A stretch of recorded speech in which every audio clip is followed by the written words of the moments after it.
Olá, telespectadores da TV da Transparência. Olá, Oceli. Bom dia, Amanda. Então, começando o nosso primeiro bloco de notícias desta sexta-feira, dia 22 de março de 2024, com os principais destaques nacionais e regionais. Falando primeiro da capa do jornal O Povo, a gente tem a reportagem principal sobre o Rio de Janeiro. A previsão de tempestades na capital carioca. O Rio mobiliza efetivos contra chuva e terá ponto facultativo por essa razão.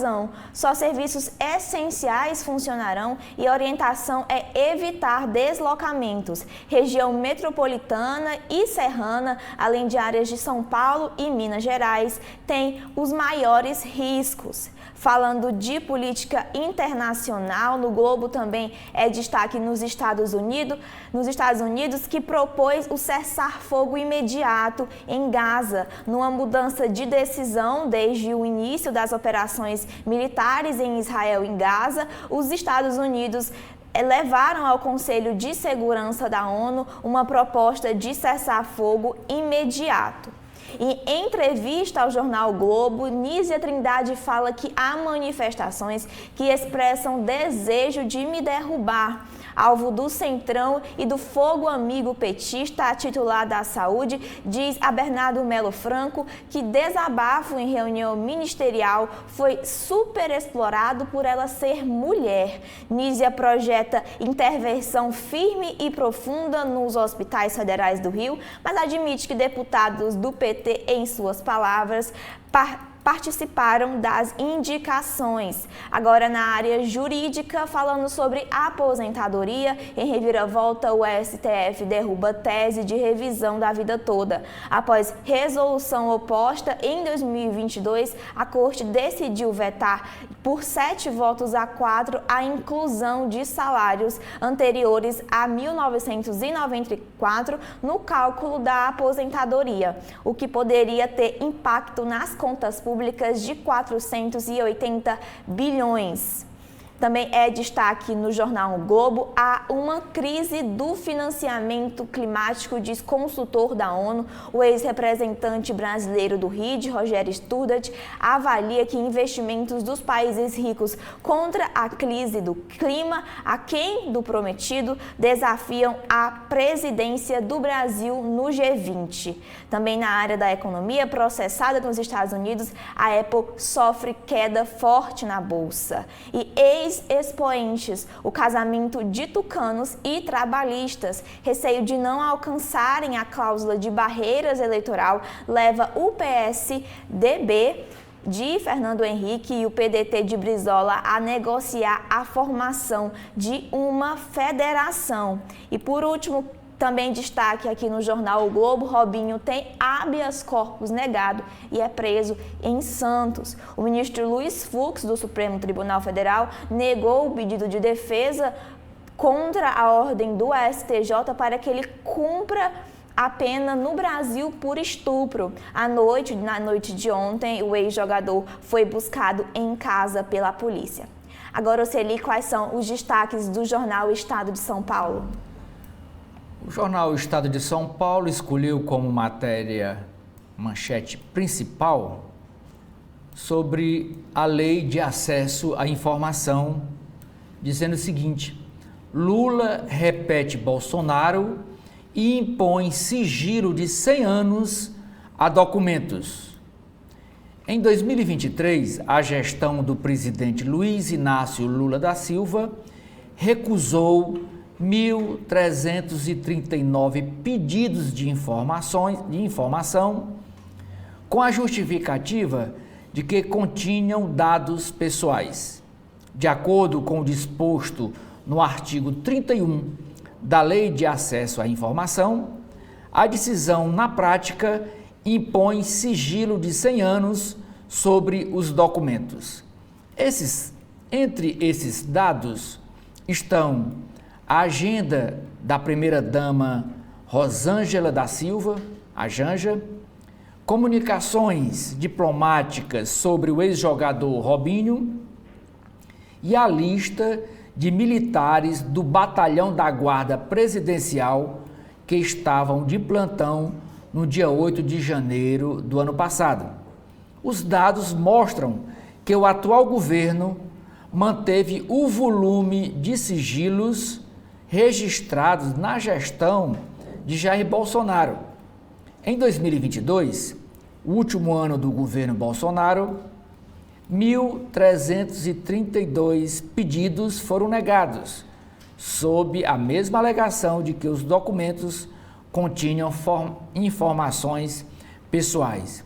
Uma matéria secundária diz que a Controladoria Geral da União, a CGU, alega razões legítimas para imposição do segredo.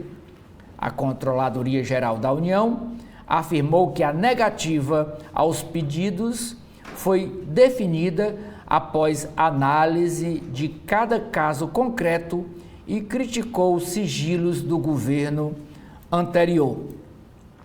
Pena de 9 anos. O ex-jogador Robinho é preso por estupro cometido e julgado na Itália. Estados Unidos. Entrada da JBS na Bolsa de Nova York esbarra em oposição política e de ambientalistas. Censo 2022. Maior parte dos brasileiros ainda vive até 150 quilômetros do litoral. Medicina. O médico brasileiro lidera a equipe de transplante de rim de porco em humano. Economia. Destaca que a empresa Rede Dia pede recuperação após anunciar fim de 343 lojas. Ainda o estado de São Paulo destaca contas públicas.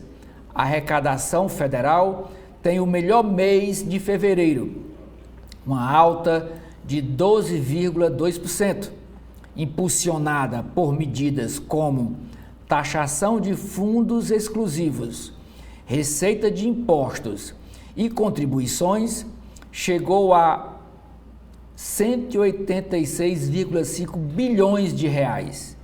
Mercado vê risco de crédito extra afetar meta fiscal. Só este ano, nos 2 primeiros meses, a arrecadação do governo federal foi de 467,1 bilhões. Reviravolta no STF. STF, o Supremo Tribunal Federal, livra a União de conta de 480 bilhões de reais ao derrubar a possibilidade de revisão de vida toda no INSS. O Supremo anulou decisão que validava cálculo das aposentadorias com base nos salários anteriores a 1994. Amanda.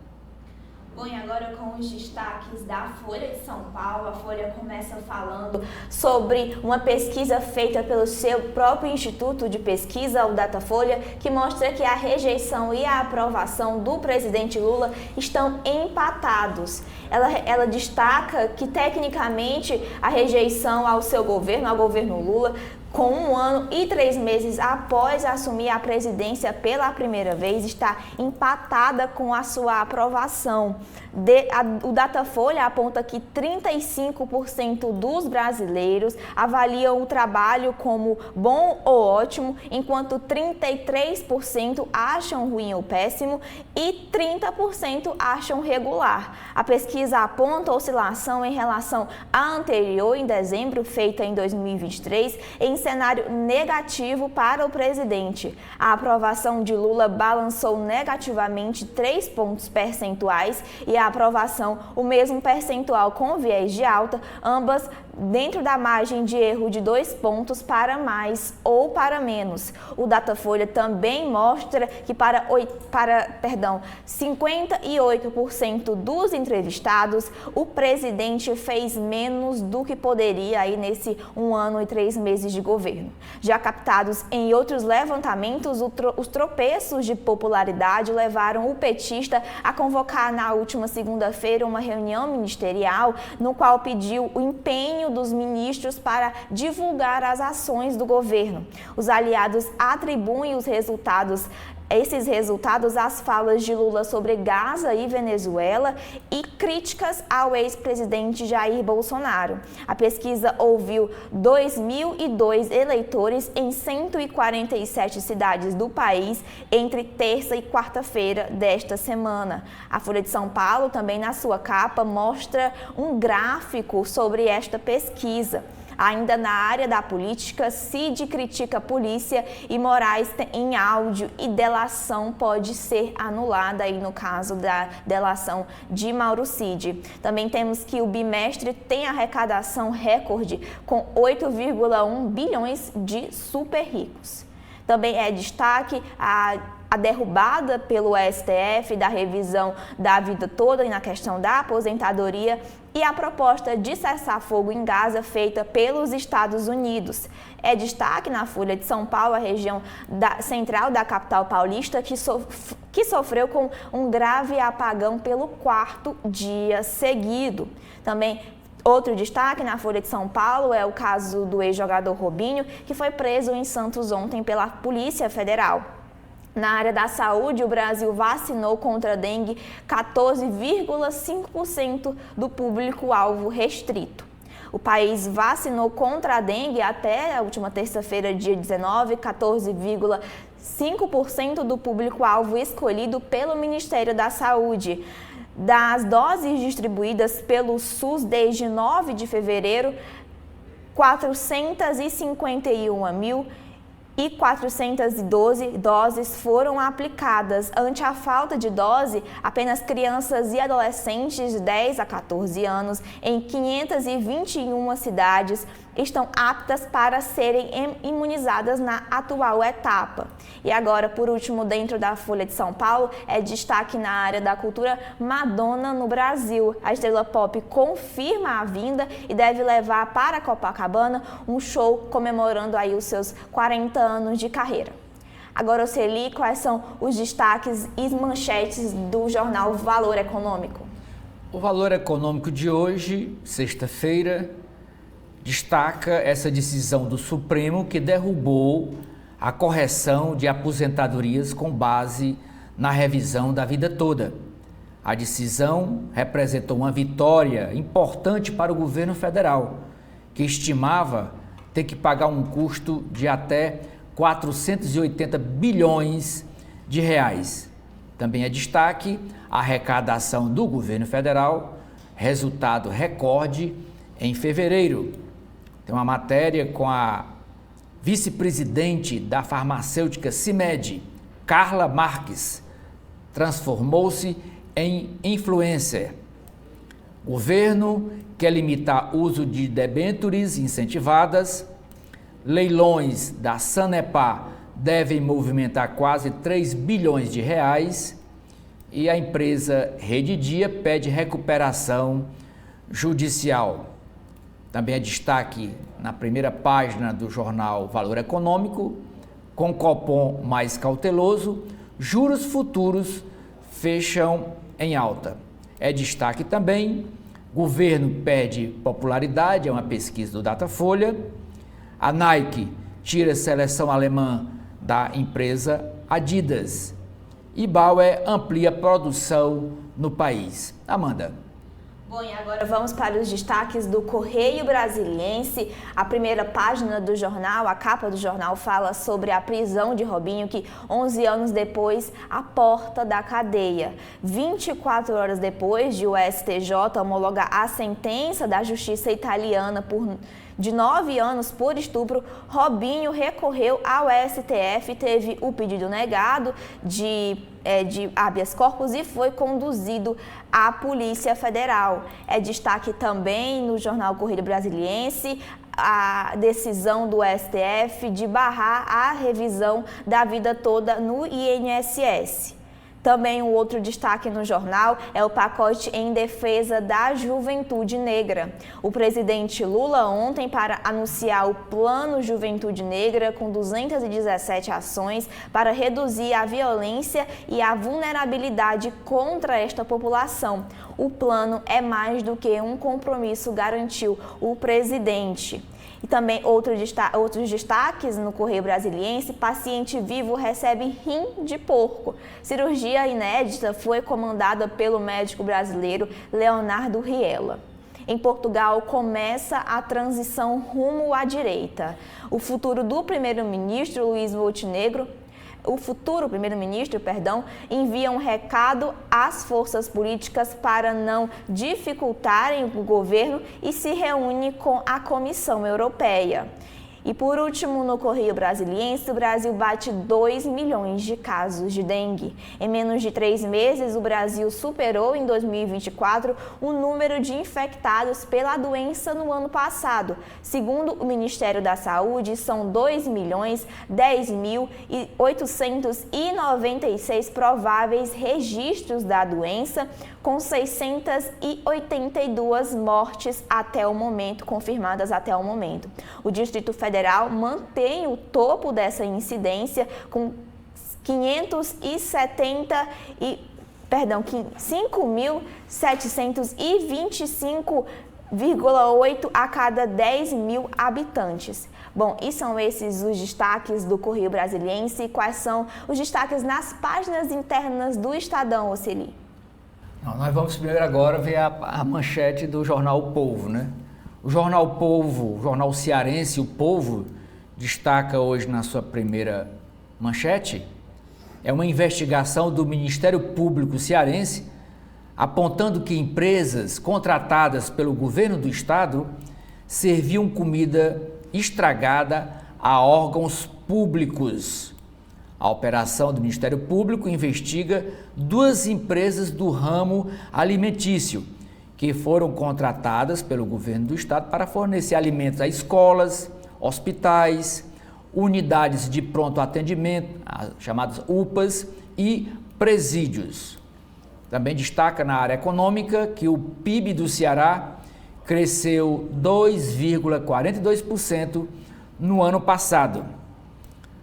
Outro destaque é daqui da cidade de Fortaleza. Essa foto é uma manifestação do Movimento dos Trabalhadores Sem Teto, reivindicando ações na periferia da capital. Esse grupo aproveitou ontem para ocupar o prédio, a sede da vice-prefeitura, que fica na praia de Iracema. Política do interior: prefeito de Acopiara, município do interior cearense, volta ao cargo após 3 afastamentos.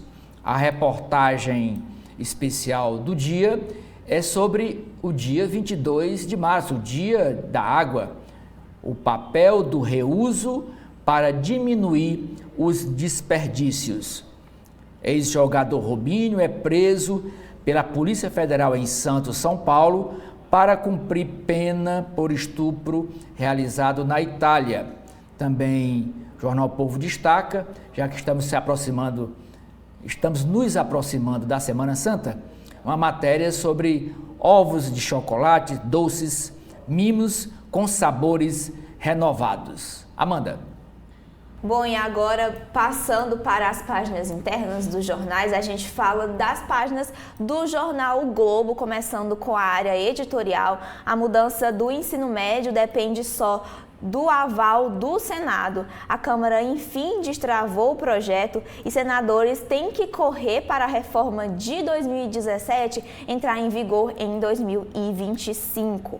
Outro editorial do Globo: a decisão do STJ no caso Robinho evita que o Brasil seja refúgio para criminosos. Ao decidir que ex-jogador deve cumprir a sentença italiana, a Corte coíbe a violência contra a mulher. Na coluna de Vera Magalhães, o governo derrapa em decifrar eleitores finge. Flávia Oliveira tem sua coluna intitulada Salve o Almirante Negro. Bernardo Melo Franco comenta sobre o ministro e a sobrevivente. Destaque na capa a entrevista com Nízia Trindade. Ela fala nesse sentido de mulher pode ser firme sem falar grosso. Mudarei o que for preciso, disse a ministra da Saúde. Nas páginas internas também é destaque a avaliação do governo Lula. Lula fez menos do que o esperado para 58% dos eleitores. A pesquisa Datafolha também é destaque aqui no Jornal o Globo, que aponta a oscilação negativa na popularidade do governo. A avaliação ruim ou péssima empata com a aprovação. Ainda na área da política, o Planalto evita atrito e deve validar fim da saidinha. O presidente Luiz Inácio Lula da Silva deve sancionar, pelo menos em parte, o projeto de lei aprovado ontem na Câmara dos Deputados, que acaba com a saída temporária de presos em datas comemorativas, segundo contam os auxiliares. O texto contaria com o posicionamento do campo da esquerda, que teve um discurso mais ativo em defesa dos direitos humanos. A avaliação do Planalto é que um veto total poderia provocar um novo desgaste com o Congresso. Além disso, haveria grande chance de a medida ser derrubada pelos vetos parlamentares. Agora, na área da educação, da Comissão de Educação na Câmara, Nicolas Ferreira, atual presidente da comissão, quer que o Plano Nacional de Educação, quer rever esse Plano Nacional de Educação na comissão. O novo presidente da área da educação, o deputado Nicolas Ferreira, do PL de Minas Gerais, listou como prioridades votar o PNE, o Plano Nacional de Educação, e estabelecer um exame nacional de alfabetização e colocar a educação financeira no currículo escolar básico. Nicolas diz já ter pedido ao presidente da Casa, Arthur Lira, que o PNE não seja encaminhado diretamente para o plenário, sem que antes seja debatido no colegiado. Os deputados se opõem ao documento concebido pelo Executivo para traçar estratégias de melhoria na educação. O texto ele versa, por exemplo, sobre questões de gênero e desmilitarização das escolas. Ainda que a matéria não seja levada à Comissão de Educação, o tema deve monopolizar algumas das sessões presididas por Nicolas, como audiência com o ministro da área, o cearense Camilo Santana. Também na área do judiciário, o 8 de janeiro, o homem com deficiência e ambulantes buscam absolvição. Depois de morador de rua ter conseguido a absolvição pelo Supremo, eles também tentam demonstrar a inocência em relação ao caso. E a gente também fala aqui sobre o Ministério Público denunciar o ex-chefe da Polícia Rodoviária Federal por fraude na compra de caveirões. Silvanei Vasquez é um dos alvos por adquirir 15 blindados que não conseguem subir ladeiras e tem falha de segurança. E por último, na área da política, destaque no jornal o Globo, antes rivais, o PDT e o PSDB costuram, na verdade, nova federação. Após disputa interna com o irmão, Ciro Gomes se reuniu com os tucanos Marconi e Tasso Gereissati. Oponentes históricos têm conversado nos bastidores sobre uma possível federação entre as siglas para as eleições majoritárias de 2026. A razão principal é afastar o risco de não atingirem a cláusula de barreira imposta pela legislação eleitoral. Na semana passada, lideranças das duas legendas se reuniram em Fortaleza para discutir o tema. O encontro ocorreu no apartamento do senador tucano Tasso Gereissati, onde esteve presente o presidente nacional do PSB. Bom, e agora sim, Oceli, com os destaques internos do Estadão, pode falar aí com a gente.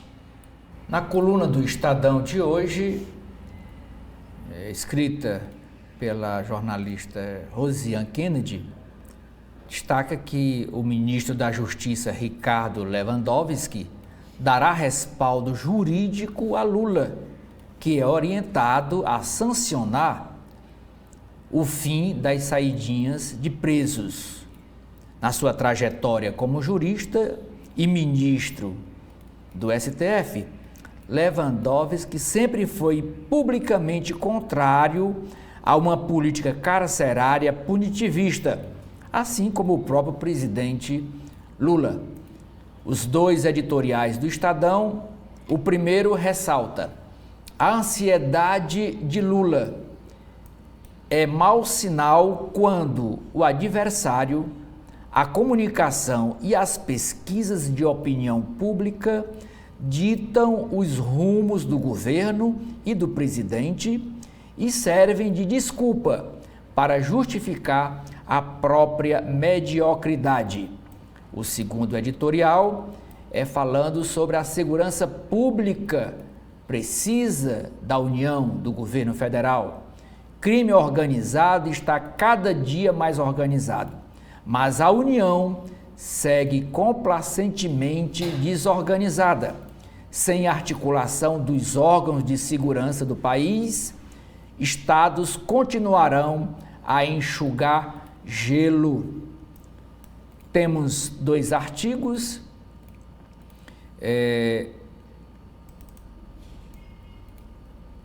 Tratando da soberania nacional. Esse termo em inglês significa aquisição predatória de terras por estrangeiros.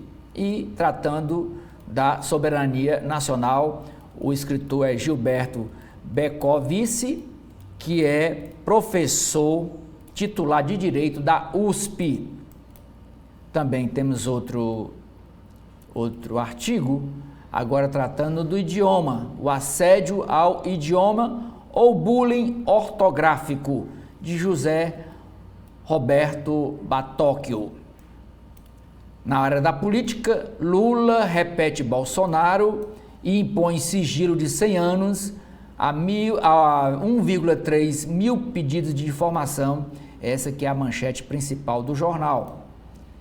CGU fala em razões legítimas para imposição de segredo. Comunicações diz que doação de computadores segue critérios técnicos. Com Bolsonaro no telão, ingressos a R$20 mil, PT festeja 44 anos. Reprovação do governo sobe 3 pontos, diz pesquisa Datafolha.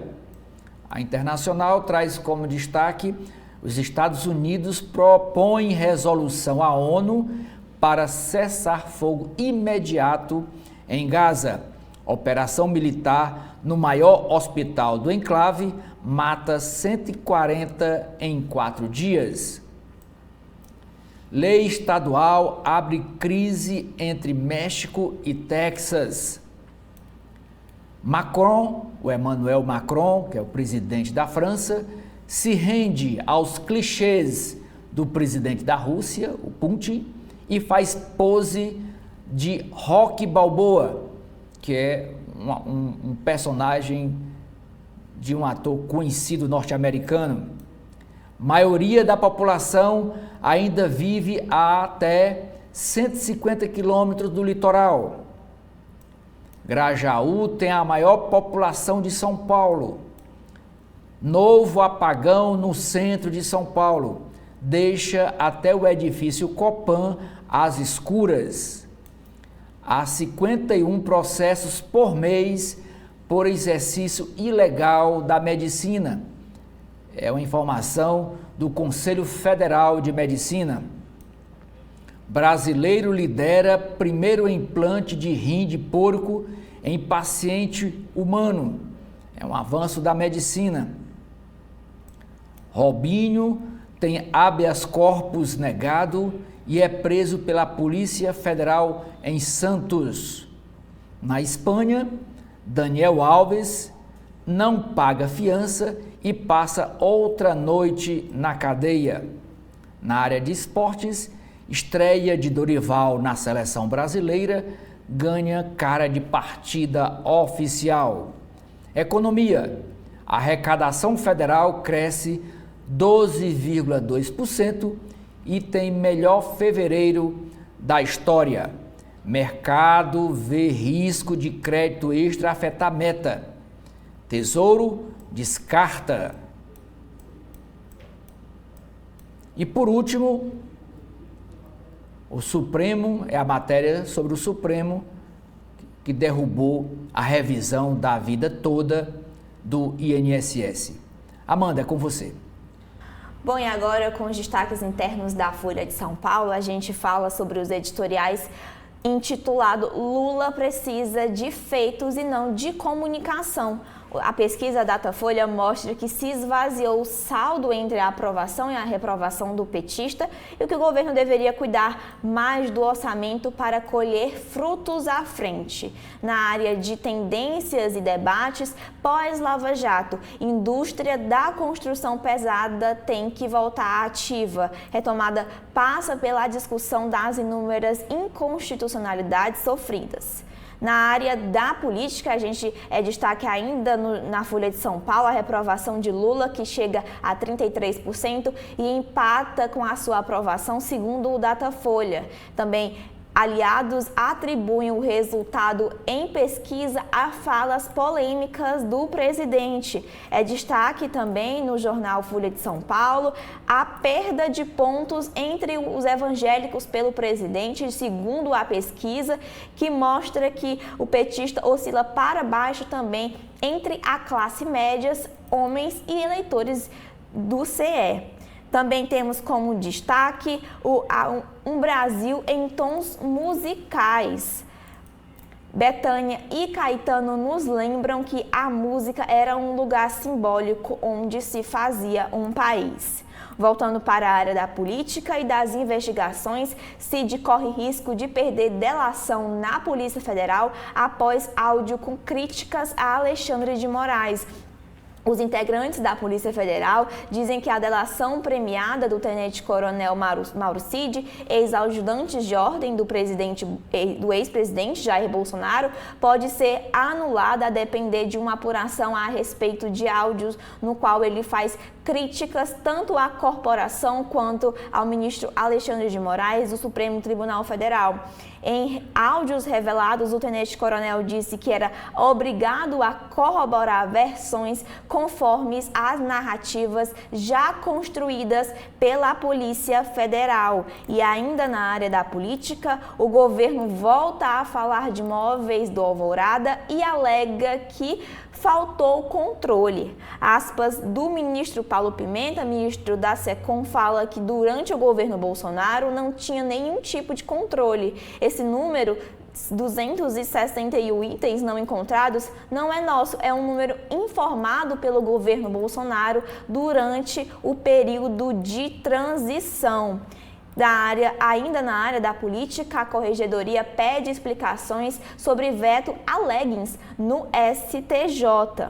O jornal e a associação questionam o STF sobre tese que pune a imprensa por falas de entrevistados. O ministro também houve ontem, um pequeno destaque aqui na Folha de São Paulo, uma fala do ministro Dias Toffoli que fez piada com o peso de Flávio Dino durante sessão no Supremo. Também destaque nas folhas internas do jornal da Folha de São Paulo, a proposição dos Estados Unidos que fez para a ONU para haver um cessar-fogo imediato em Gaza após uma série de vetos. Na política internacional, Trump pode ter bens tomados se não pagar 454 milhões de dólares. Outro destaque é o STF barra revisão da vida toda em vitória para a União e derrota para os aposentados.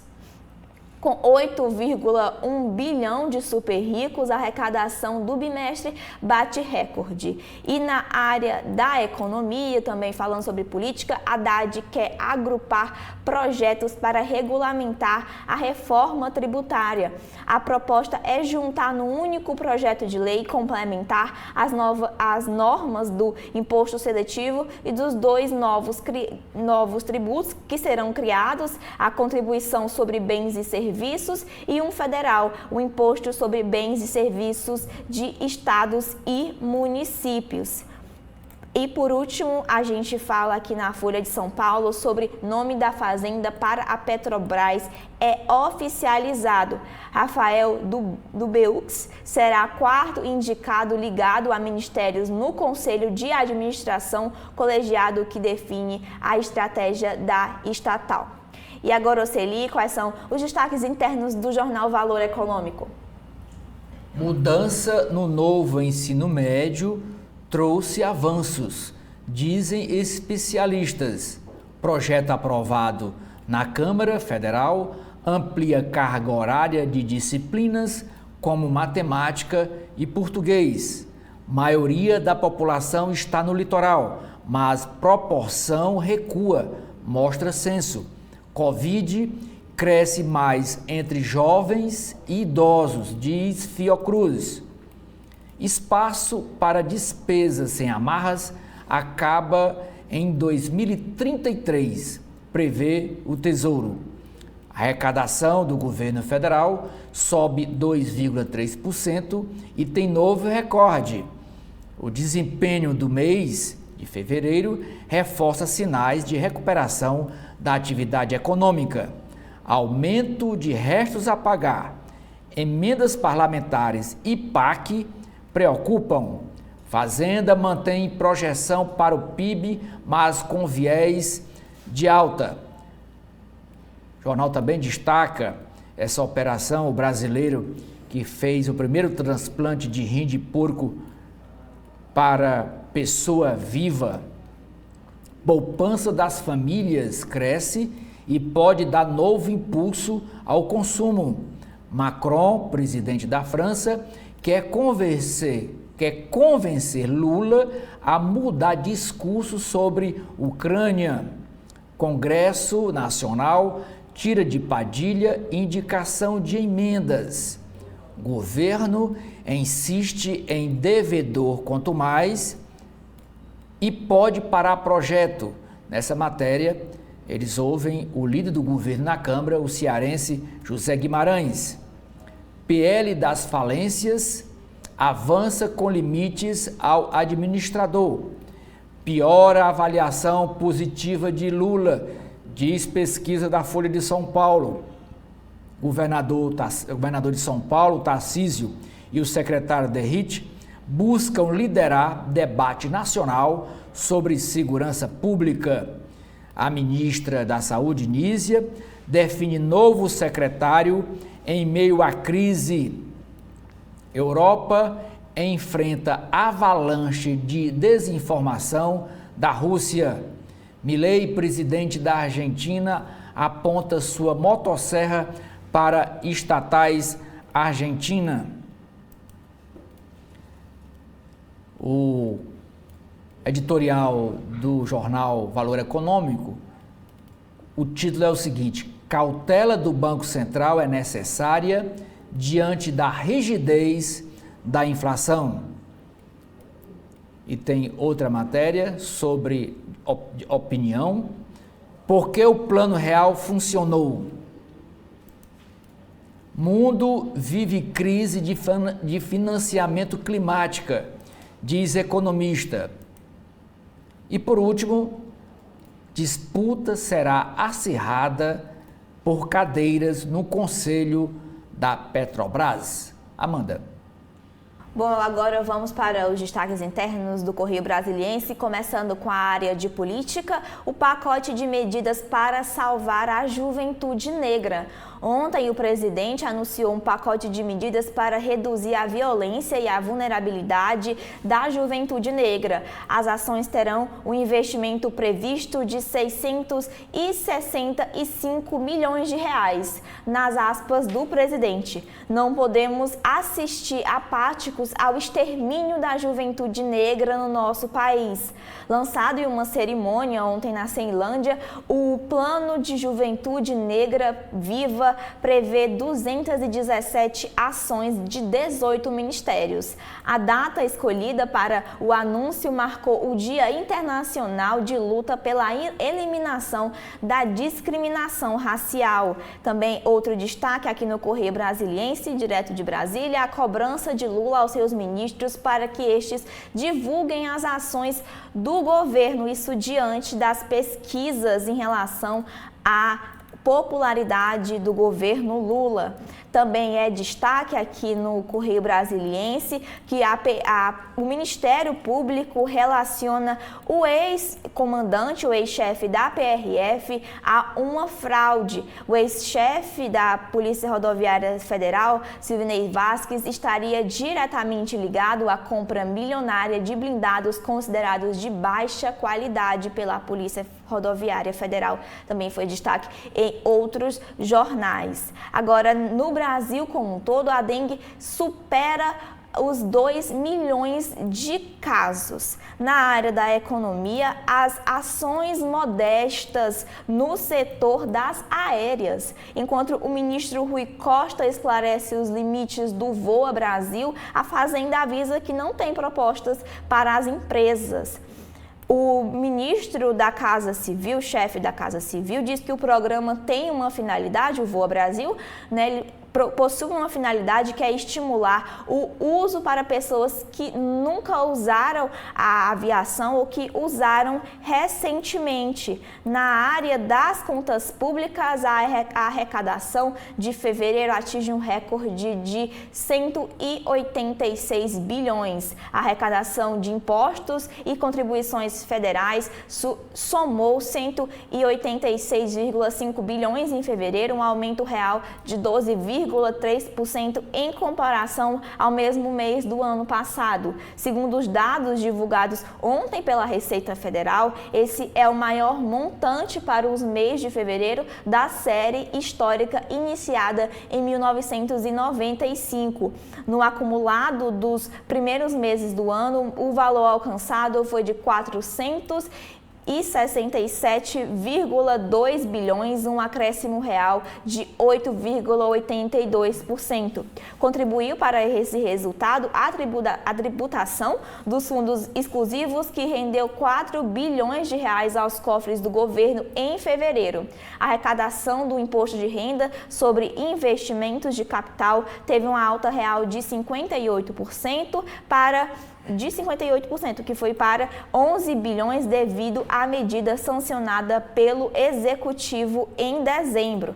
Também temos outro destaque, quase 3 bilhões bloqueados. A equipe econômica deve anunciar hoje o primeiro contingenciamento do ano nas contas públicas. A expectativa de técnicas do governo é de que o valor bloqueado seja de 2,9 bilhões. Apesar da surpresa positiva na arrecadação, existe o aumento de despesas permanentes criadas no ano passado, sem uma fonte de recurso recorrente. Ainda nos destaques do Correio Brasiliense, a queda da revisão da vida toda pelo STF, a transição em marcha, o Partido da Aliança Democrática, o futuro do primeiro-ministro Luiz Montenegro, que se reúne com o presidente da Comissão Europeia e garante ter confiança dos eleitores para governar sem maioria na Assembleia da República, aqui na política internacional.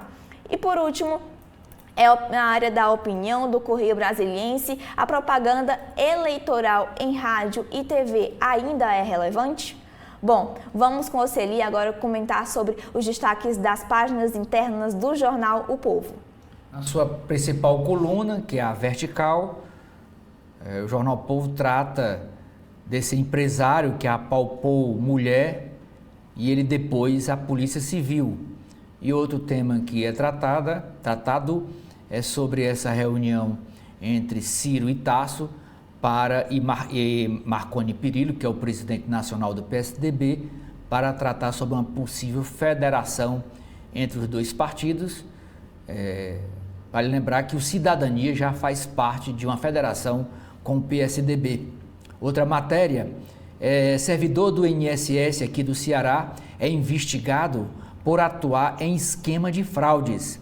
Segundo a investigação da Polícia Federal, o prejuízo total, o desvio, seria de mais de 15 milhões de reais.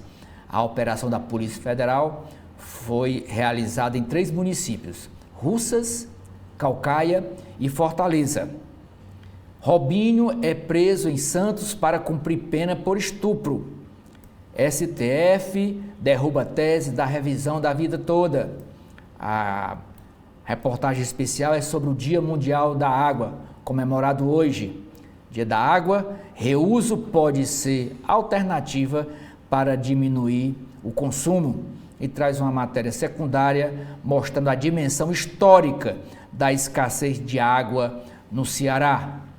A falar para o Ceará, no interior do estado, o prefeito de Acopiara retorna ao cargo após 3 afastamentos. É o Antônio Almeida. Falando também sobre a prefeitura, Calormano Marques é denunciado por superfaturamento em livros escolares. Ele renunciou ao cargo recentemente de prefeito de Pacatuba. Tem outra matéria sobre o final de semana. PDT e PT anunciam eventos no mesmo dia no Cariri. Será amanhã em Juazeiro do Norte. Bases de Sarto, que é o prefeito de Fortaleza, e de Elmano, que é o governador do Ceará, travam disputa também na formação de chapas de vereadores. O vereador de Fortaleza, Léo Couto, que é do PSB, diz que PT e PSB terem 2 candidaturas em Fortaleza é improvável. A coluna do Érico Firmo fala sobre a inserção de dados falsos no sistema do Ministério da Saúde sobre o cartão de vacina do ex-presidente Bolsonaro. O título é "Foi só uma fraudezinha". Em áudios vazados, Mauro Cid, o tenente-coronel Mauro Cid, ex-ajudante de ordens de Bolsonaro, diz que a delação, foi distorcida e critica o relator, que é o ministro Alexandre de Moraes, do STF. PIB do Ceará cresceu 2,42% em 2023, puxado pelo setor de serviços. Cearenses somam mais de 14,3 bilhões em dívidas no mês de fevereiro. Preço do ovo da Páscoa varia em até 125% em Fortaleza. Sebrae mapeia e cria bases de apoio a artesãos do Ceará. O presidente da Brisanet, José Nogueira, diz que 5G, a internet 5G, estará presente em toda Fortaleza até o mês de maio.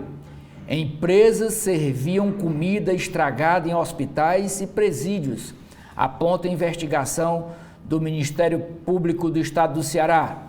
Casais celebram o amor no 5º casamento coletivo LGBT. Foram 22 casais que fizeram essa celebração ontem no Teatro São José, em Fortaleza. Fortaleza distribuirá 2,7 milhões de reais para agentes de combate às endemias. Profissionais que atuaram entre 2020 e 2022 receberão recursos oriundos do governo federal. O secretário de Saúde de Fortaleza, Dr. Galeno Taumaturgo, diz que números da dengue na capital estão dentro do esperado. Integrantes do movimento dos trabalhadores sem teto fazem manifestação pedindo mais ações públicas na periferia. O editorial do jornal Povo trata sobre o acordo que garantiu a aprovação do novo ensino médio na Câmara Federal. E por último, na área de esporte, lateral artilheiro. Decisivo no Clássico Rei, Raí Ramos vive fase mais goleadora da carreira com a camisa do Ceará. Amanda. Bom, e agora findando os principais destaques nacionais, vamos agora com os comentários de Edson Silva. O deputado estadual Júlio César Costa Lima Filho, conhecido como Julinho, recebeu o prêmio do PT por ser puxa-saquismo ou puxa-saco do ex-governador Camilo Santana. Julinho, filiado ao PT, queria ser novamente candidato a prefeito de Maracanaú, mas ontem o diretório municipal do partido disse não o queria como candidato a prefeito e mais, preferia, como preferiu, apoiar a candidatura à reeleição do prefeito Roberto Pessoa, do União Brasil. Julinho reagiu nas redes sociais logo depois da decisão do Diretório Municipal do PT. Vamos ouvir o seu protesto. Nós enfrentamos muitas dificuldades para poder ter acesso à reunião. Nós, pelo menos no meu conhecimento e de companheiros aqui já acostumados a participarem de várias deliberações de executiva, de diretório, nunca filiados do PT foram impedidos de participar como ouvintes, sem direito à voz e sem direito a voto, apenas espectadores. Hoje, no Maracanaú, os filiados do PT foram saciados. Eu peço só um pouco aqui para a gente ouvir. Então, os nossos filiados, simpatizantes do Partido dos Trabalhadores de Maracanaú foram impedidos de participar. Mas ocorreu a votação, foi lido a proposta de resolução que defendiam vários itens. E nós fizemos o destaque de um item apenas dessa proposta de resolução, dessa então proposta, que era o apoio da candidatura da reeleição do prefeito Roberto Pessoa, do União Brasil.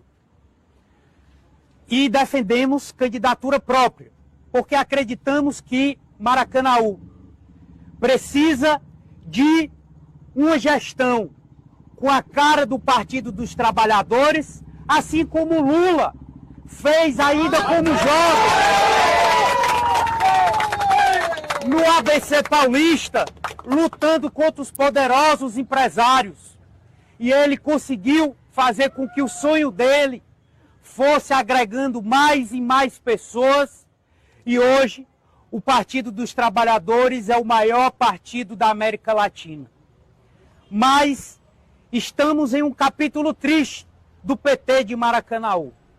Eu queria aqui, em nome da nossa presidente, Terezinha, que se absteve da votação, é importante dizer o posicionamento da presidente, que se absteve da votação, mas dizer que nós pedimos para consignar em ata o inciso que trata da homologação da decisão do Diretório Municipal ser remetido e ser aprovado à estadual, e assim foi acordado com todos os presentes, para que esta homologação vá à instância superior.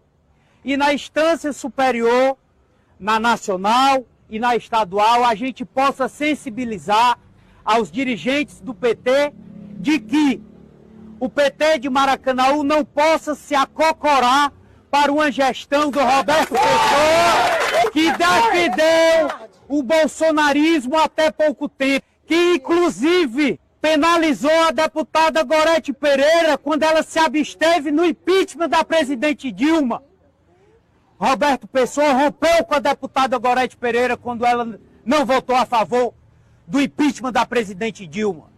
Roberto Pessoa, foi dito aqui pela companheira Yara, fez chacota e exaltou o Bolsonaro na porta da casa da companheira e hoje se vangloria dizendo que é do lado do Lula. Bom, o deputado Júlio César disse que vai recorrer da decisão. Aí eu repito, recurso de candidato derrotado é como choro em sentinela, nada vale. Essa expressão é do ex-deputado estadual de Sobral, João Frederico Ferreira Gomes, tio dos irmãos Ciro e Cid Gomes. Julinho mereceu ser defenestrado. As pessoas não precisam ter o mínimo de dignidade. Ele foi candidato a prefeito de Maracanaú em 2020, concorrendo com o atual prefeito Roberto Pessoa. E sabe qual era o nome do Julinho, candidato a prefeito de Maracanaú? Era Julinho do Camilo. Ora, ele é filho de um dos líderes políticos de Maracanaú, 2 vezes prefeito do município. Não precisaria se apresentar com o nome de Julinho do Camilo, desrespeitando o pai, ainda vivo, e mostrando não ter dignidade, pois nem respeito tem ao seu próprio nome. Bem feito, bem feito. O homem precisa ter dignidade, não precisa estar se acocorando, como ele disse que o diretório municipal do PT ficou acocorado, está acocorado porque decidiu apoiar a candidatura à reeleição do prefeito Roberto Pessoa. Se fez certo ou não em apoiar Roberto Pessoa, não vamos discutir, mas fez certo em castigar o deputado Júlio César para que a partir de hoje, ou de ontem mesmo à noite, ele se assuma como cidadão, respeitando primeiro a si próprio, para depois respeitar os eleitores que o levaram à Assembleia Legislativa. O nome dele é Júlio César Costa Lima Filho. Não podia ser candidato a prefeito de Maracanaú com o nome de Julinho do Camilo, porque o Camilo era governador do estado e o nome do Camilo poderia lhe dar a vitória. Não deu. E agora Camilo ou desprezou ou não tem força no PT de Maracanaú para que pudesse ter dado a legenda ao seu filhado Julinho. Muito bem. Aliás, a situação do PT nos últimos dias não tem estado muito boa e é ruim porque nós estamos às vésperas de uma campanha eleitoral. Primeiro foi o governador Elmano dando aquela reposição salarial aos servidores do Estado que desagradou a todos os servidores do Estado. No fundo, ele não deu sequer a reposição em razão da inflação do ano de 2023 e mais os 6 primeiros meses deste ano, porque a reposição que ele está dando é a partir de 1º de julho. Os servidores terão que amargar uma deflação, ou melhor, uma queda no valor do seu dinheiro, o dinheiro que ele recebia em janeiro do ano passado como salário ou remuneração, hoje, ou no dia 1º de julho, poderá ser, uma inflação poderá ser igual ou pouco menos ou pouco mais de 6%. A reposição proposta pelo governador é de 5,62%. Além disso, do desgaste do governador humano com os servidores estaduais, nós temos essa última pesquisa do Datafolha, muito ruim para o presidente Lula, que o presidente Lula tem 35% das intenções dos brasileiros que está fazendo um bom ou ótimo governo, e 33%, praticamente o mesmo percentual, de brasileiros que dizem que ele está fazendo uma administração ruim ou péssima. Pode, se as coisas continuar assim, pode ser que os candidatos do PT aqui no estado do Ceará, a partir de Fortaleza, não queiram ter o apoio do presidente Lula, não só em Fortaleza, como em todo o estado do Ceará, e também do governador Eumano de Freitas. Não é? Hoje, todos brigam, até ontem, todos brigavam para ter o apoio do Lula. Não sabemos se amanhã eles vão estar querendo ter esse apoio. E aí não vão poder dizer que Fortaleza é 4 vezes, 3 vezes, 4 vezes melhor, porque teria Lula, teria Eumano, Camilo ministro e o prefeito de Fortaleza. Bom, ontem a Câmara Municipal de Fortaleza, ou na Câmara Municipal de Fortaleza, a vereadora Ana Carina, que é do PSOL, criticou a decisão da Câmara dos Deputados aprovando o projeto de reforma do ensino médio nacional. Vamos ouvi-la.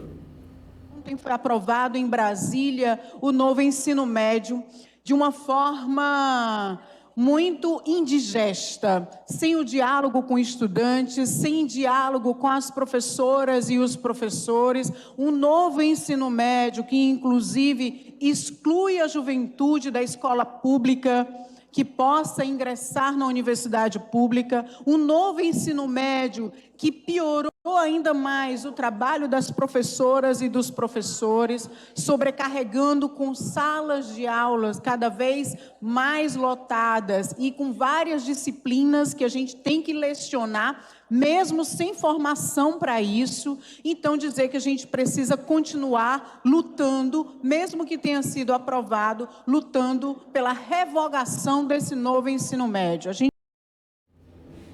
Bom, o secretário da Fazenda do Estado do Ceará, o senhor Fabrício Gomes Santos, foi ontem à Assembleia Legislativa, cumprindo determinação da Lei de Responsabilidade Fiscal, prestar contas na Comissão de Orçamento daquela casa sobre o 4º bimestre das receitas e despesas do governo do Estado referente a 2023. Embora o Estado tenha apresentado um déficit orçamentário de 5 bilhões de reais, Fabrício não explicitou este número, pois promete encaminhar o resultado das contas estaduais. Ontem ele estava falando só sobre as contas do 4º trimestre, dos 3 últimos meses do ano. Ele não falou de todos os 12 meses do ano. Ele promete encaminhar o resultado das contas do Estado referente ao ano passado, remeter para a Assembleia até a próxima semana, quando esse relatório será encaminhado também ao Tribunal de Contas do Estado para o devido parecer a ser aprovado ou não pela Assembleia Legislativa.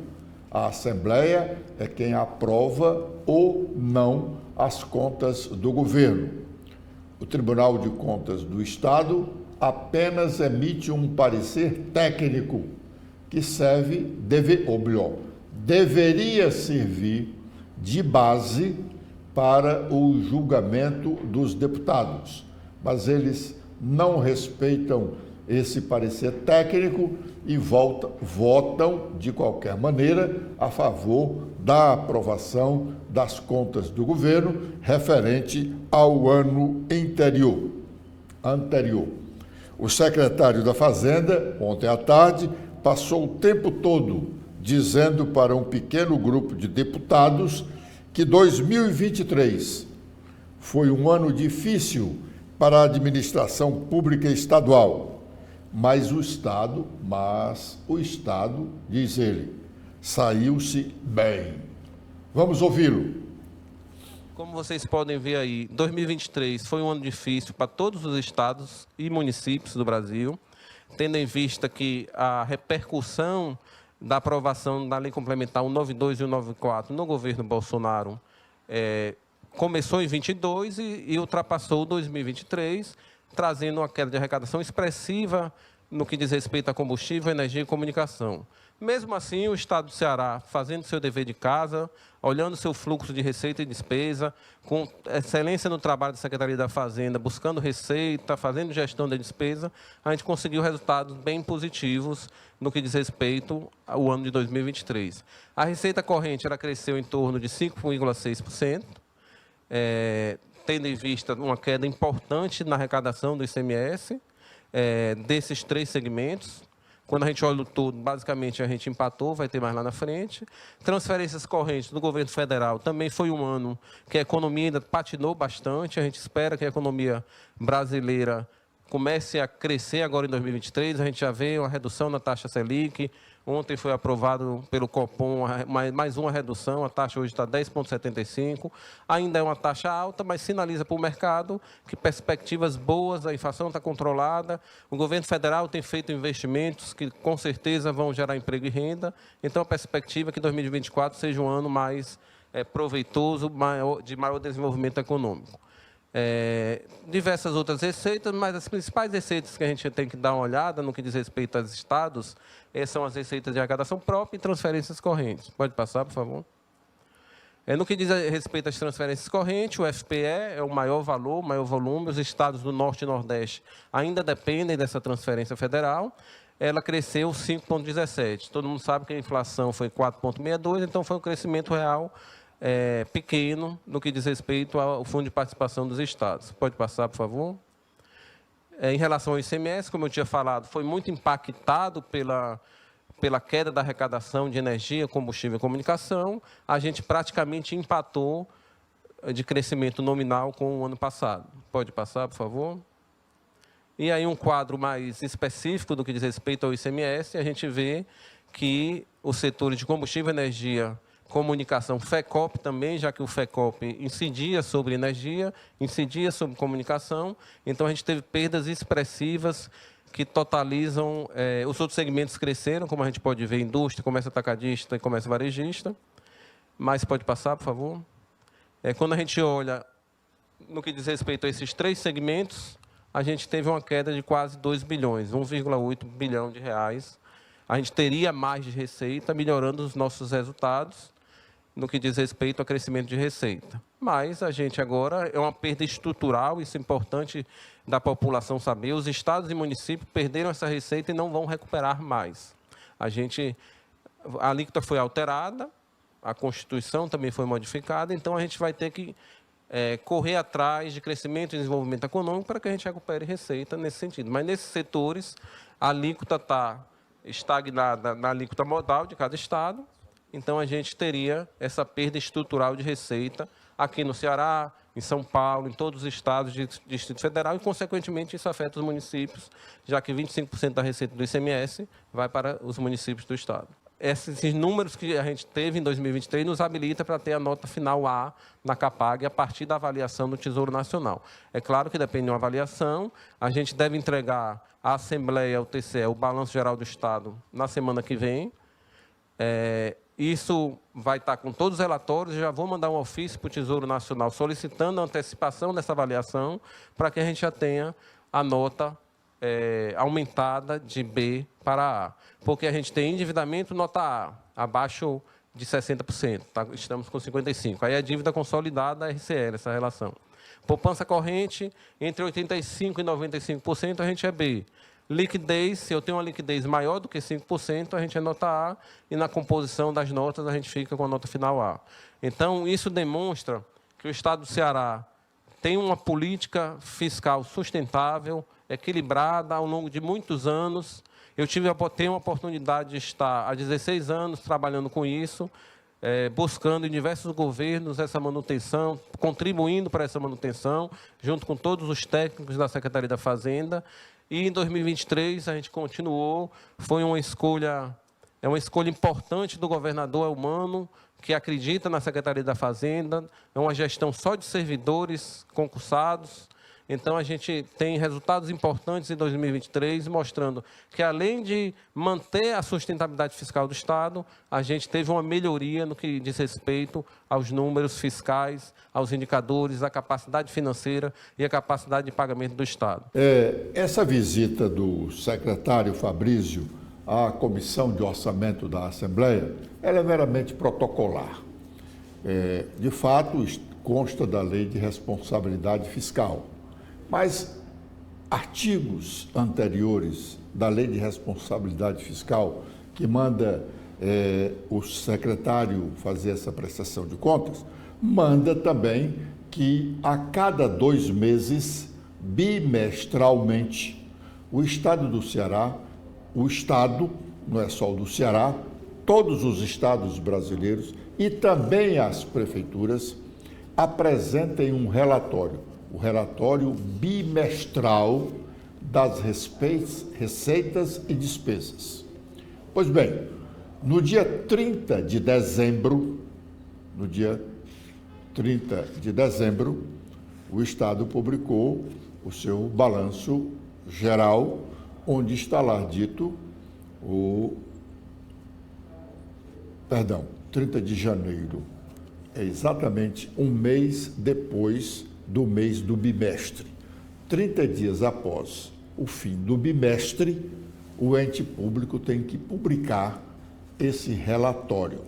Então, no dia 30 de janeiro, o governo publicou o relatório do 6º bimestre e acompanhado de todos os outros 5 bimestres.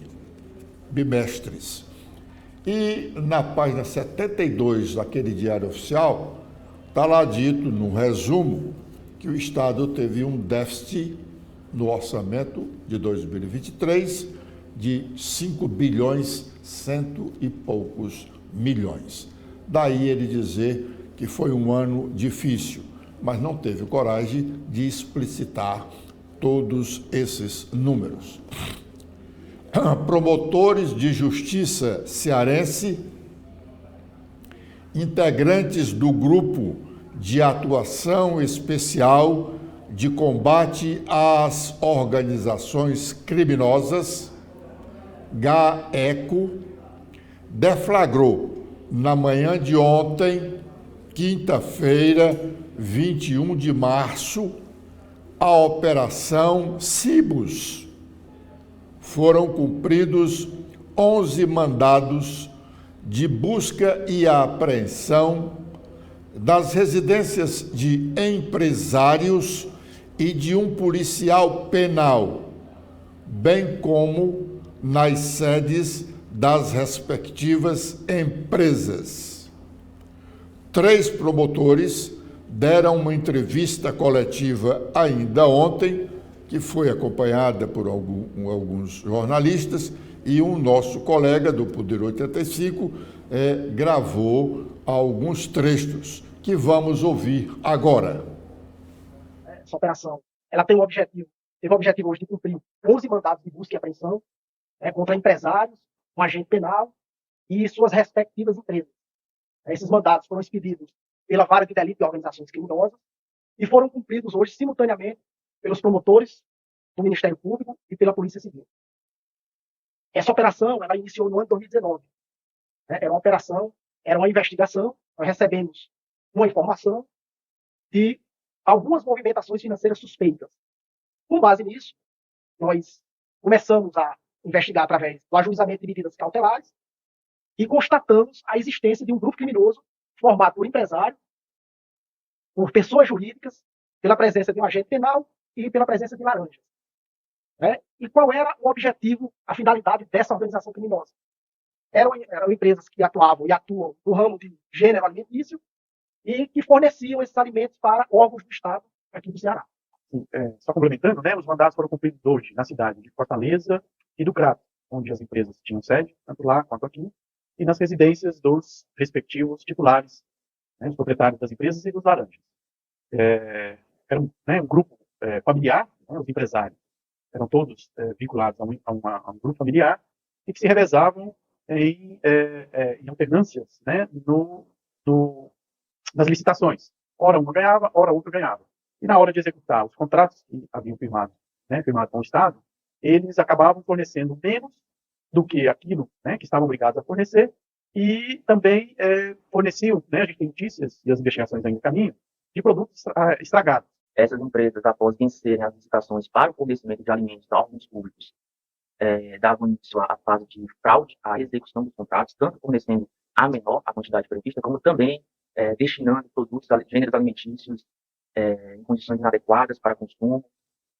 Os indícios da investigação realmente constataram que haviam produtos estragados sendo destinados a públicos de órgãos públicos específicos, tanto no âmbito estadual como no âmbito da prefeitura local, notadamente nos municípios de Fortaleza, no caso, no sede das duas empresas que participavam desse esquema. E aí, outro ponto relevante que merece destaque é que parte desse dinheiro objeto das fraudes na execução desses contratos, portanto, um dinheiro com proveniência ilícita, precisava adquirir uma aparência de ilicitude. E a partir desse momento é que a organização criminosa começava a fazer o que chamamos de lavar o capital, a lavagem de dinheiro. E uma das formas pelas quais esse grupo familiar lavava o dinheiro era se utilizando de uma pessoa jurídica, uma empresa de fachada, por assim dizer, e no intervalo de aproximadamente 10 meses, chegou a receber desse grupo uma quantia em torno de 2.800.000, e essa empresa, vejam bem os senhores, tinha capital social de apenas R$3.000 e faturamento médio mensal de 5.800, um valor aproximado. Então, em poucos meses, uma empresa cuja data de criação, inclusive, coincide com a época em que as empresas estavam ganhando as licitações, ou seja, ao que tudo indica, foi uma pessoa jurídica criada exatamente para receber o dinheiro proveniente das ilicitudes e depois distribuí-lo como forma de aparente faturamento dessa empresa fictícia. E só mais um detalhe, os sócios dessa pessoa jurídica faziam parte de um segundo grupo familiar que está envolvido no contexto da organização criminosa como um todo, e aí, nesse grupo familiar em questão, é que existe um agente público, um policial penal, que tanto se utilizava da sua função pública para conseguir ajudar, contribuir com o funcionamento do grupo criminoso, como também colocou seus familiares como sócios da empresa, utilizando da sua mãe e do seu filho como pessoas interpostas para gerir o capital e os fundos dessa empresa. Bom, essa ação do Ministério Público Estadual, autorizada pelo Poder Judiciário cearense, ela só foi possível porque a Receita Federal comunicou ao Ministério Público, olha aqui, está vendo essa aberração? Essa empresa aqui que fatura R$5.000, movimenta uma conta de R$200 milhões, que é isso? Aí o Ministério Público teve que ir atrás. O Ministério Público só está nesse caso porque a Receita Federal o provocou. O que significa dizer que os órgãos de fiscalização do Estado não estão servindo para quase nada. Aliás, a Receita Federal é que tem realmente descoberto muita coisa, não só aqui, como no mundo. O Al Capone foi preso não pelos crimes que havia cometido ou que estava cometendo, homicídios, assassinatos e vários. Ele foi preso porque foi sonegar a Receita Federal, aí foi pego, entendeu? A Receita Federal pega. Recentemente pegou um deputado estadual e o Ministério Público acionou o deputado estadual que tinha como empregada na casa do seu pai uma pessoa que recebia pelo seu gabinete na Assembleia Legislativa. Recebia pelo gabinete não o dinheiro dele, mas o dinheiro da Assembleia. A pessoa era paga pela Assembleia e trabalhava como empregada lá na casa, como doméstica, na casa do pai dele, no interior do Estado. Foi a Receita Federal que constatou isso. Que história é essa? Que história é essa? E aí sim.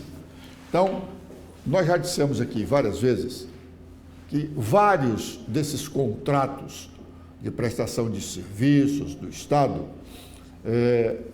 são capciosos. Vários, eu não estou dizendo todos, eu disse vários, são capciosos. Se o Tribunal de Contas do Estado resolver fiscalizar bem de perto,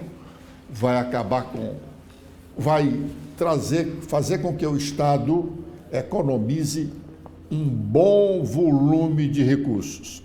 Mas, aproveitando aqui uma nota do Ministério Público, uma informação do Ministério Público a respeito desta operação Cibus, a nota diz que ela faz parte de investigação instaurada pelo GAECO, investigação instaurada pelo GAECO ainda no ano de 2019. 2019. Estamos 5 anos na frente. A partir do recebimento de informações indicativas de operações financeiras suspeitas, tendo como objetivo a apuração da existência de possível organização criminosa. Será que ela desapareceu em 2019? Ou continuou? Ninguém sabe. O Estado não nos informa e é difícil de se colher esse tipo de informação que interessa ao criminoso e ao réu. Continua a matéria. Integrada por empresas e empresários no ramo da indústria alimentícia. Veja bem, alimento. Fornecendo alimento estragado para estudantes da escola pública, para presidiários, para doentes em alguns hospitais públicos. Veja bem, além de um servidor público estadual e pessoas interpostas utilizadas como laranjas, com atividades voltadas para a prática de crimes licitatórios. Crimes licitatórios. As licitaçõezinhas viciadas. Abre parênteses na nota do Ministério Público.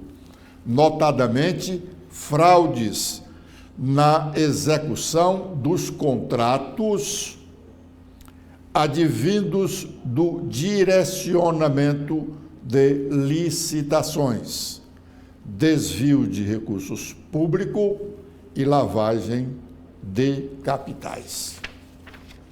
Bom, o blog do Edson Silva publicou recentemente aqui, se eu olhar a data, foi em fevereiro, no dia 10 de fevereiro deste ano, o blog do Edson Silva publicou matéria em seu sítio na internet, replicada posteriormente no perfil público mantido no Instagram, dispondo sobre uma contratação feita pela Secretaria de Proteção Social do Estado do Ceará,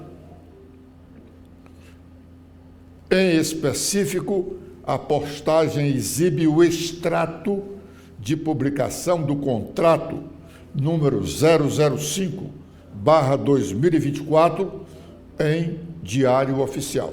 Eu estou lendo aqui, isso aqui é a sentença, isso aqui é a sentença que foi prolotada numa ação proposta pelo governo do estado do Ceará, uma ação proposta pelo governo do estado do Ceará contra o requerido José Edson da Silva, pela publicação de uma nota no dia 10 de fevereiro, onde nós anexamos o facsímile do contrato que foi publicado no Diário Oficial do Estado no dia 8 de fevereiro deste ano, dando conta da compra de 280, deixa eu ver direitinho mesmo aqui, 287 mil reais de pão. A secretaria comprou 287 mil reais de pães para fazer sanduíche. Eu achei exagerado. Eu digo até na nota que dava para dar quase 24 mil reais de pães todo mês. É muito pão, hein? Para essa secretaria. Pois a secretaria, em vez de prestar esclarecimentos, o Estado do Ceará propôs uma ação que não vale nada. Essa ação não vale nada. Essa ação é para a política enganar os eleitores. Uma interpelação judicial. Para que interpelação judicial? Que está lá escrito, está lá publicado no blog. Todo mundo sabe. Interpelação judicial para se dizer, não foi eu que publicou, não. Quem publicou? Ora, não precisa. Interpelação judicial é uma ação que os políticos utilizam para enganar os eleitores, para enganar a sociedade. Se alguém comete um crime, se o jornalista comete um crime, ele não precisa ser submetido a uma interpelação judicial. O interessado, o prejudicado, ou que se sentiu prejudicado, promova logo a ação. Se é crime, promova a ação criminal.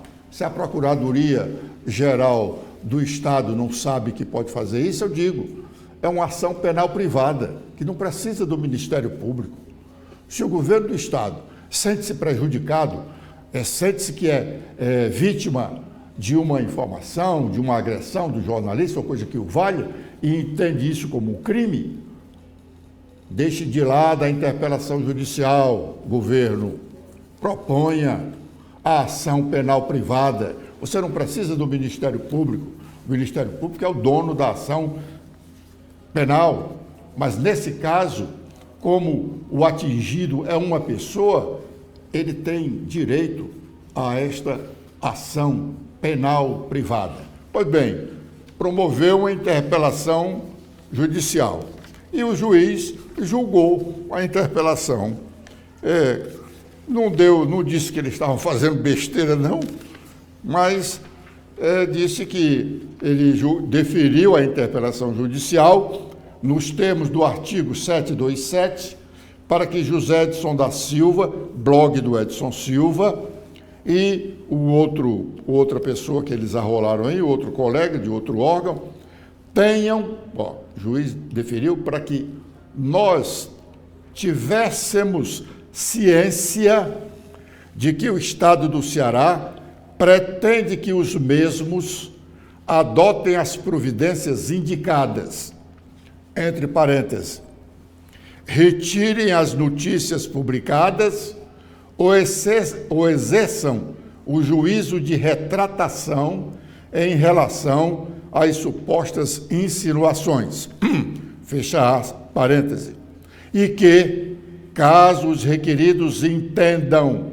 por não adotar tais medidas, o ente público buscará reparação civil e perdas de dano a serem apuradas em outra ação judicial. Essa foi a decisão do juiz. Mas o interessante é que lá na petição inicial do governo do Estado, ele diz lá, Assim, o extrato, a parte do Diário Oficial que nós publicamos, assim, o extrato realmente não informa, entre aspas, aonde o alimento vai ser consumido. Os pães que custaram R$287 mil. É a petição inicial do governo do estado que está dizendo que no extrato que ele publicou, é obrigado a publicar um resumo, mas não é um resuminho como eles publicam agora para esconder as coisas, não. É um resumo que seja esclarecido. Então, diz lá, o extrato realmente não informa, abre aspas, aonde o alimento vai ser consumido, fecha aspas. Nisto não residindo, contudo, qualquer irregularidade ou ilícito. É verdade, não é irregularidade, nem é um ilícito, mas não é transparente. Faltou a transparência, uma das obrigações que tem o poder público, de ser transparente. Enquanto jornalista, olha aqui agora, olha aqui a gaiatice do doutor lá que assinou a petição. Enquanto jornalista, caberia ao interpelado, no caso, o jornalista Edson Silva, o dever mínimo de zelo em buscar a informação ou de se oportunizar contraponto à Secretaria de Proteção Social antes de publicar a matéria de forma incompleta e tendenciosa. Tendenciosa, incompleta, tendenciosa esta ação. Sem futuro, sem finalidade, também é esta ação. O Estado, ao publicar um resumo do contrato sem a clareza que deveria fazer, está escondendo a informação. Se ele está escondendo a informação, por que o jornalista vai buscar confirmação de uma informação oficial? O que está publicado no Diário Oficial é oficial. Não pode ser fake news, não. É oficial. O governo tem um órgão para publicar, tem um jornal para publicar todos os seus atos. E, aliás, os atos só têm validade depois de publicado no Diário Oficial. Então, doutor que assinou essa petição aqui, dessa interpelação judicial, que não serve para coisa nenhuma, comunique aos setores do Estado que quando forem publicar os extratos de contrato, inclusive de aditivos, sejam mais explícitos, não queiram enganar a população. E, diante da publicação, o jornalista não precisa buscar confirmação daquela publicação. Aquela publicação é oficial. Aprenda, doutor. Com esta observação indignada, nós estamos encerrando a nossa participação no primeiro bloco de notícias da manhã de hoje da TV da Transparência. Continue conosco. Já já, novas informações.